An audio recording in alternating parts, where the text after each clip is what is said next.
Hi hello welcome back to our YouTube channel. ಇವತ್ತು ನಾನು ಮಾಲ್ದಿ ಮಾಡೋದನ್ನು ಹೇಗಂತ ತೋರಿಸ್ಕೊಡ್ತಾ ಇದ್ದೀನಿ. ಮಾಲ್ದಿ ಜೊತೆ ಕಾಂಬಿನೇಷನ್ ಆಗಿ ಮಾವಿನಕಾಯಿ ಸಿಗ್ನಿ ಅಥವಾ ಮಾವಿನಕಾಯಿ ರಸನ ತೊಗೊಂಡಿದ್ದೀನಿ. ಇವಾಗ ನಾನು ಮಾಲ್ದಿ ಮಾಡೋದಕ್ಕೆ ಗೋಧಿ ಹಿಟ್ಟನ್ನ ಈ ಥರ ಚಾಳಿಸ್ಕೊಳ್ತಾ ಇದ್ದೀನಿ. ಹಿಟ್ಟನ್ನ ಚಾಳಿಸ್ಕೊಂಡು ಅದಕ್ಕೆ ಸ್ವಲ್ಪ ಉಪ್ಪನ್ನ ಸೇರಿಸಿ ಈ ಥರ ಹಿಟ್ಟನ್ನ ನಾದ್ತಾ ಇದ್ದೀನಿ ನೋಡಿ. ಇದಕ್ಕೆ ಸೂಜಿ ರವೆ ಕೂಡ ಸ್ವಲ್ಪ ಸೇರಿಸ್ಬೋದು, ಬಟ್ ನಾನು ಇದಕ್ಕೆ ಸೂಜಿ ರವೆ ಮಿಕ್ಸ್ ಮಾಡಿಲ್ಲ, ಬರೀ ಗೋಧಿ ಹಿಟ್ಟಿನಿಂದ ಅಷ್ಟೇ ನಾನು ಮಾಲ್ದಿ ಮಾಡ್ತಾಯಿದ್ದೀನಿ ನೋಡಿ. ಸ್ವಲ್ಪ ಉಪ್ಪನ್ನ ಹಾಕ್ಕೊಂಡು ಈ ಥರ ಹಿಟ್ಟನ್ನ ನಾದಿಡ್ತಾ ಇದ್ದೀನಿ. ಇದಕ್ಕೆ ಸೂಜಿ ರವೆ ಹಾಕೊಂಡ್ರೆ ಮಾಲ್ದಿ ಉದುರಾಗಿ ಬಿಡಿ ಬಿಡಿಯಾಗಿ ಬರುತ್ತೆ, ಹಾಗಾಗಿ ಸೂಜಿ ರವೆ ಮಿಕ್ಸ್ ಮಾಡ್ಕೋತಾರೆ ನೋಡಿ. ಇವಾಗ ನಾನು ಪರ್ಫೆಕ್ಟಾಗಿ ಹಿಟ್ಟನ್ನ ಈ ಥರ ನಾದ್ಕೊಂಡು ಸ್ವಲ್ಪ ಎಣ್ಣೆನ ಹಚ್ಚಿ ಒಂದು ಅರ್ಧ ಗಂಟೆ ಈ ಥರ ಇಟ್ಟಿದ್ದೆ. ಇವಾಗ ಅರ್ಧ ಗಂಟೆ ಆದ ನಂತರ ಹಿಟ್ಟನ್ನ ಈ ಥರ ಸ್ವಲ್ಪ ಕೈಗೆ ಎಣ್ಣೆನ ಹಚ್ಕೊಂಡು ಈ ಥರ ಹಿಟ್ಟನ್ನ ಮಿದಿತಾ ಇದ್ದೀನಿ. ಹಿಟ್ಟು ಮಿದಿಯೋದ್ರಿಂದ ಚಪಾತಿ ಮೃದಾಗಿ ಬರೋದ್ರಿಂದ ಮಾಲ್ದಿ ಕೂಡ ಚೆನ್ನಾಗಿ ಬರುತ್ತೆ, ಹಾಗಾಗಿ ಈ ಥರ ಹಿಟ್ಟನ್ನ ಸ್ವಲ್ಪ ನೆನೆಯಕ್ಕೆ ಬಿಟ್ಟು ಇವಾಗ ಹಿಟ್ಟು ಥರ ಮಿದಿತಾ ಇದ್ದೀನಿ.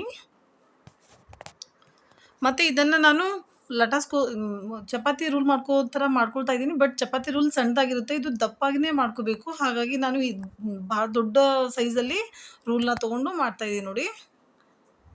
ಮತ್ತು ತೆಳ್ಳಗೆ ಮಾಡ್ತಾಯಿಲ್ಲ, ದಪ್ಪಾಗಿಯೇ ಮಾಡ್ತಾಯಿದ್ದೀನಿ. ಚಪಾತಿ ಹೇಗೆ ಲಟ್ಟಿಸ್ಕೊತೀವೋ ಅದೇ ಥರ ಲಟ್ಟಿಸ್ತಾ ಇದ್ದೀನಿ ನೋಡಿ.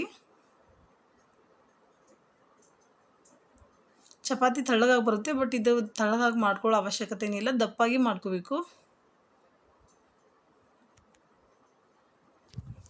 ಈಗ ನಾನು ಇದನ್ನು ಬೇಯಿಸಬೇಕು ಅಂತ ತವ ಮೇಲೆ ಹಾಕಿ ಬೇಯಿಸ್ತಾ ಇದ್ದೀನಿ. ಸ್ವಲ್ಪ ಎಣ್ಣೆನ ಸವರಿ ಮೇಲೆ ಸ್ವಲ್ಪ ಎಣ್ಣೆನ ಹಾಕಿ ಇದು ಎರಡು ಸೈಡ್ ಬೇಯಿಸ್ತಾ ಇದ್ದೀನಿ ನೋಡಿ.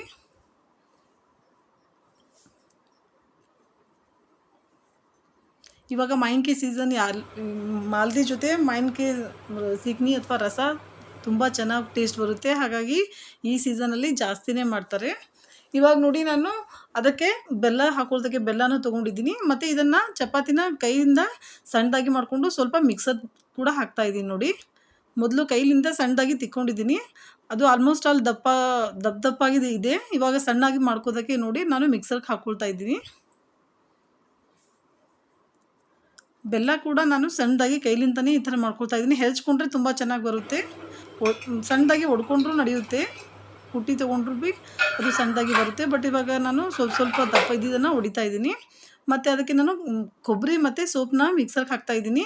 ಕೊಬ್ಬರಿ ಹೆಚ್ಕೊಂಡ್ರೂ ಚೆನ್ನಾಗಿ ಬರುತ್ತೆ, ನಾನು ಮಿಕ್ಸರ್ಗೆ ಹಾಕಿನೇ ತೊಗೊಳ್ತಾ ಇದ್ದೀನಿ ನೋಡಿ. ಸ್ವಲ್ಪ ದಪ್ಪಾಗಿಯೇ ಮಿಕ್ಸರ್ಗೆ ಹಾಕ್ಕೊಂಡಿದ್ದೀನಿ.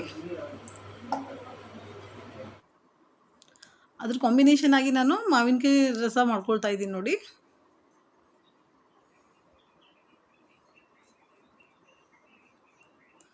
ಮಾಲ್ದಿ ಜೊತೆ ಹಾಲು ತುಪ್ಪ ಅದ್ರಕ್ಕಿಂತಲೂ ಮಾವಿನಕಾಯಿ ರಸ ತುಂಬ ಚೆನ್ನಾಗಿ ಬರುತ್ತೆ. ಇವಾಗ ನೋಡಿ ಎಲ್ಲನೂ ಮಿಕ್ಸ್ ಮಾಡಿದ್ಮೇಲೆ ಪುಟಾಣಿ ಕೂಡ ಹಾಕ್ಕೊಂಡಿದ್ದೀನಿ. ಎಲ್ಲನೂ ಮಿಕ್ಸ್ ಮಾಡಿದ್ಮೇಲೆ ಮಾಲ್ದಿ ರೆಡಿಯಾಗಿದೆ. ಯಾರಿಗೆಲ್ಲ ಈ ವಿಡಿಯೋ ಇಷ್ಟ ಆಗಿದೆ ಅವರೆಲ್ಲ ಕಮೆಂಟ್ ಮೂಲಕ ತಿಳಿಸಿ. ಮತ್ತು thank you for the watching. Bye.